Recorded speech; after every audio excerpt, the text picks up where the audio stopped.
Bertemakan menjunjung sportivitas serta membentuk jiwa dan tubuh sehat di kalangan pegawai Kanwil Kemenkumham Sumsel menggelar kejuaraan tenis menyambut Hari Dharma Karyadika ke-77 di lapangan tenis Jidam 2, Sriwijaya.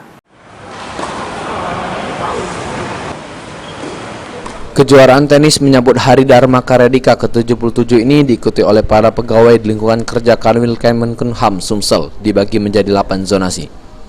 Kejuaraan ini sendiri sebagai ajang silaturahmi sekaligus untuk membangun sportivitas serta membentuk mental yang kuat dan juga meningkatkan jiwa tubuh yang sehat di pegawai Kanwil Kemenkumham Sumsel. Jadi di Sumsel ini semua cabang olahraga kita mainkan.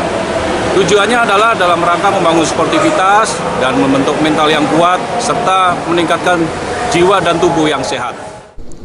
Selain menggelar kejuaraan olahraga dalam HDKD ke-77, Kanwil Kemenkumham Sumsel juga melakukan bakti sosial keluarga yang berada di sekitar lingkup kerja Kanwil Kemenkumham Sumsel.